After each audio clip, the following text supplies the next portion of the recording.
Hi, my name is Leah Joe, and I am a family medicine physician assistant, and I'm on the SURJ leadership team. And I'm just going to be doing a quick video orientation to go over SURJ's COVID safety policy.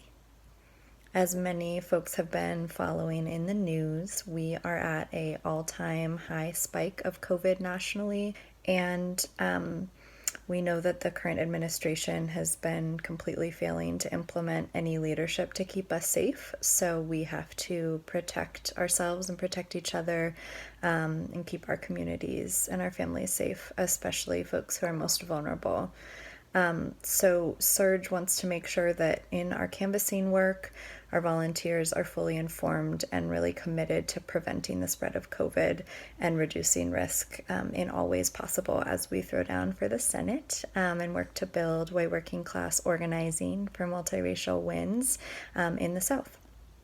So we actually know a lot at this point about how COVID spreads and how to control the spread. And so this COVID safety policy, is gleaned from our partner organizations with really strong guidance from health authorities given the current information on COVID. So it's basically a review of what we know works and how SURJ and our partners on the ground are planning to show up and implement safety protocols to canvass safely and accountably. Okay, so as far as travel, we know some of you will be traveling from out of state, so just want to go over a couple guidelines around travel.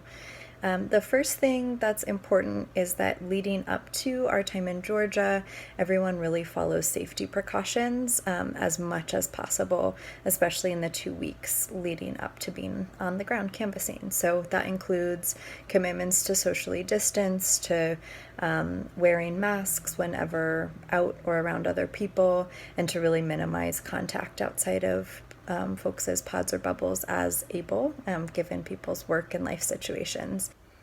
As far as getting to Georgia, depends on the route of travel, but if you are planning to drive, we are encouraging people to drive solo and to not carpool with anyone who is not already in your pod or your bubble. If you are planning to fly, we are encouraging folks to wear really excellent high quality PPE or personal protective equipment for traveling airports, airplanes, etc. So that could include an N95 mask or a really good mask and face shield, and washing your hands a lot using hand sanitizer or gloves. Last thing before you come would be to look out for any potential COVID symptoms and to contact someone in SURJ on the ground and to plan on not coming if you develop any new COVID symptoms. So I'll run through those quickly. Fever, chills, cough, shortness of breath, body aches, and some more nonspecific ones include fatigue, headache, new loss of sense of smell or taste, a sore throat, congestion, runny nose, and or nausea, vomiting, or diarrhea. So any of those symptoms that come on in the days before going to Georgia would be a reason to plan on not coming in to notify someone on the ground.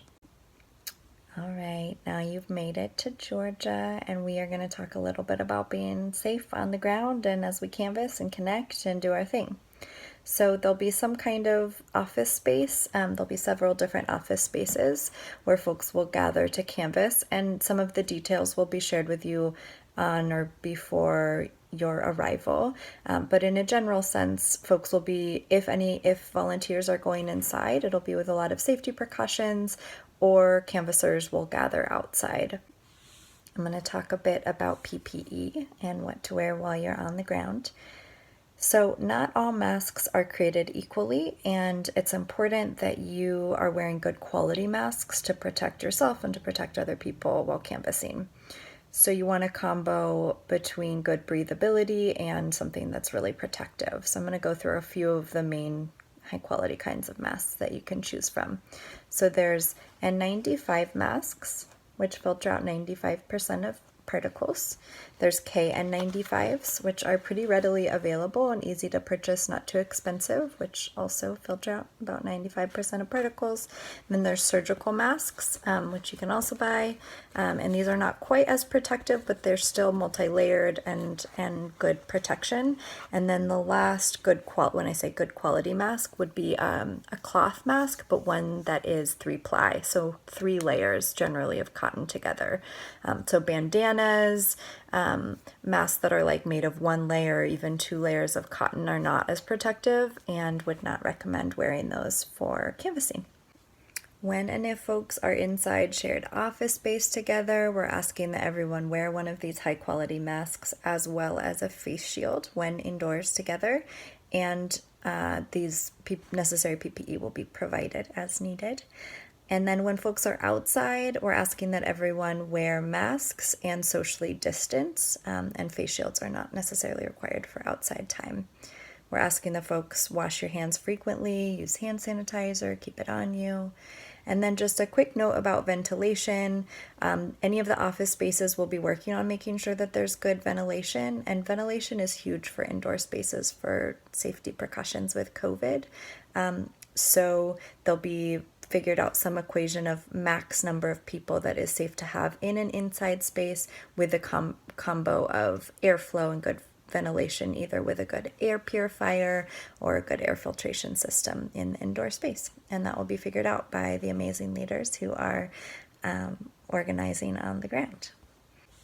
Alrighty, we're going to talk a bit about canvas precautions. So you're on the ground, you're getting ready to go out, hit some doors. First thing is going to be to screen yourself before you show up to canvas. So to ask yourself, do I have any of those new symptoms? And I'm just going to run through them one more time. Fever, chills, shortness of breath, fatigue, body aches, headache, new loss of sense of taste or smell, stuffy runny nose, diarrhea, nausea, or vomiting. Ask yourself, have I come into contact with anyone who's tested positive for COVID in the last 14 days? And when we talk about coming into contact, what is a risk for exposure is being within 6 feet of another person for 15 minutes or more with or without face coverings would be an exposure. So ask yourself that question. There may or may not be temperature screenings, but engage in that if there is. So that's the screening. That's your first kind of due diligence before showing up. The next thing would be a reminder about PPE, which will be similar to what I just went over. But as far as canvassing, when you're going out, you're going to be knocking on strangers' doors. And so it's super important that we keep each other safe and that we keep the people safe whose doors we're hitting. So everyone should be wearing a mask at all times. Again, one of those high quality masks that I went over before. So an N95, KN95 surgical mask, or a 3-ply multi-layered cloth mask. Everyone should have hand sanitizer or gloves on them because you can't be washing when you're out in the field. Social distancing. So we all know to stay at least 6 feet apart from each other, even when we're outside, even when we're wearing masks. And this is going to be especially important when we're knocking on the doors because we have to keep ourselves and each other safe, and we need to keep the people whose doors we're knocking safe as well. So please knock on the door and then immediately step at least 6 feet back. And if someone opens the door, you want to maintain that distance even as you talk to them. If the person at the door puts a mask on, 6 feet is good. And if they're not wearing a mask, we'd encourage you to consider stepping 10 feet back to just give yourself some more room. COVID is aerosolized. We want to be extra careful, keep each other safe. So consider stepping a few more feet back if they are not wearing a mask. You can also ask them if they have a mask and if they'd mind putting it on.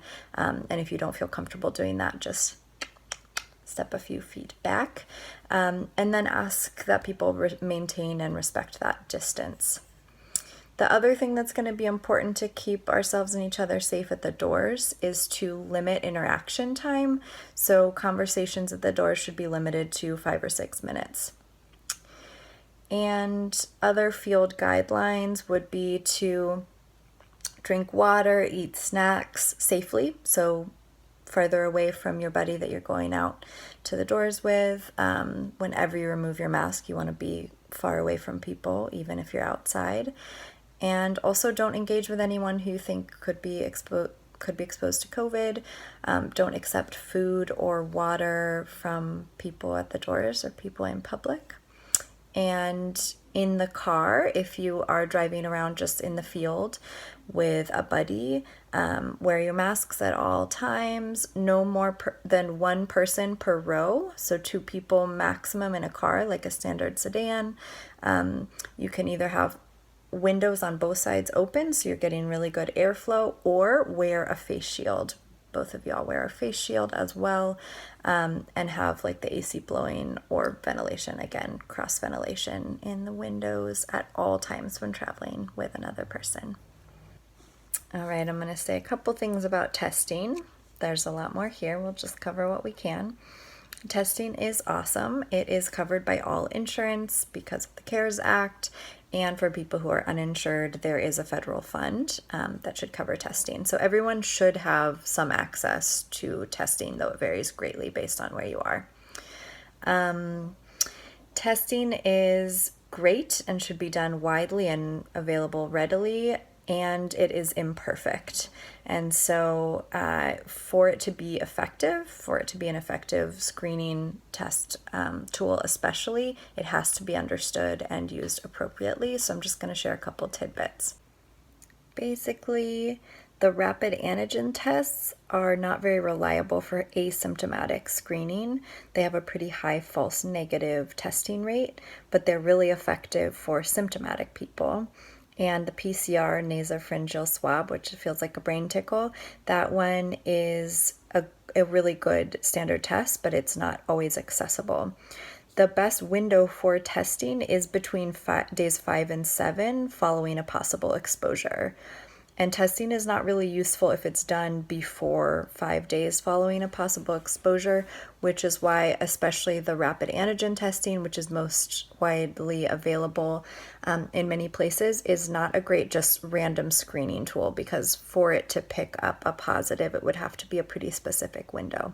So testing is great, and it should not be relied on as a foolproof. I'm negative, confidently negative. We do have a link for where you can get tested. Look up like a national kind of base for where you can find testing if you want or need to be tested. We really hope that nobody gets sick, but I am going to spend just a minute talking about if someone does develop symptoms or test positive for COVID. So if a staff person or a volunteer develops symptoms or test positive in the field, the most important thing is that they immediately notify a safety officer if there is one, or whoever is your lead contact surge staff on the ground. It's really important that everyone maintains confidentiality when communicating with other staff and volunteers, and it's very important that everyone who is potentially exposed gets communicated with. So there'll be people who are designated to support in confidentially communicating as needed to keep everybody safe following a potential positive COVID test or new symptoms with someone.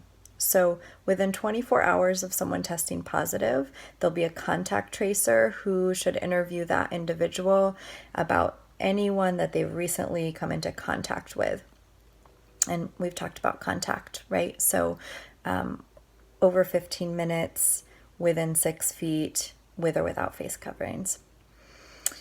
Within 48 hours, all of the staff or volunteers who were potentially exposed to the individual with COVID symptoms or who tested positive will be notified, and all of those folks will be given instructions to home quarantine, monitor symptoms, as well as testing in that testing window, etc. And if you have been exposed, you should quarantine for 14 days after that possible exposure. The quarantine should be a full 2 weeks. And if folks are able to work, there's opportunities for remote assignments and ways to contribute and plug in a way that doesn't put anyone at risk. I don't want to get too into the different scenarios of if you test positive and don't have symptoms, etc., etc. But what's most important for you to know is that there is a plan. There will be a plan and someone who is taking leadership around this should it happen. However, we really hope that there's not any exposures because we plan to be super, super safe and take care of ourselves and take care of each other as we door knock in white communities to get folks to turn out to flip the Senate, to keep building on the beautiful work that has been led by Black folks in multiracial cross-sectoral coalition, to build power for leftist organizing for racial justice and economic justice and all the things that we want. We're going to win. So let's be extra safe and take care of each other. And so glad that you're going to Georgia.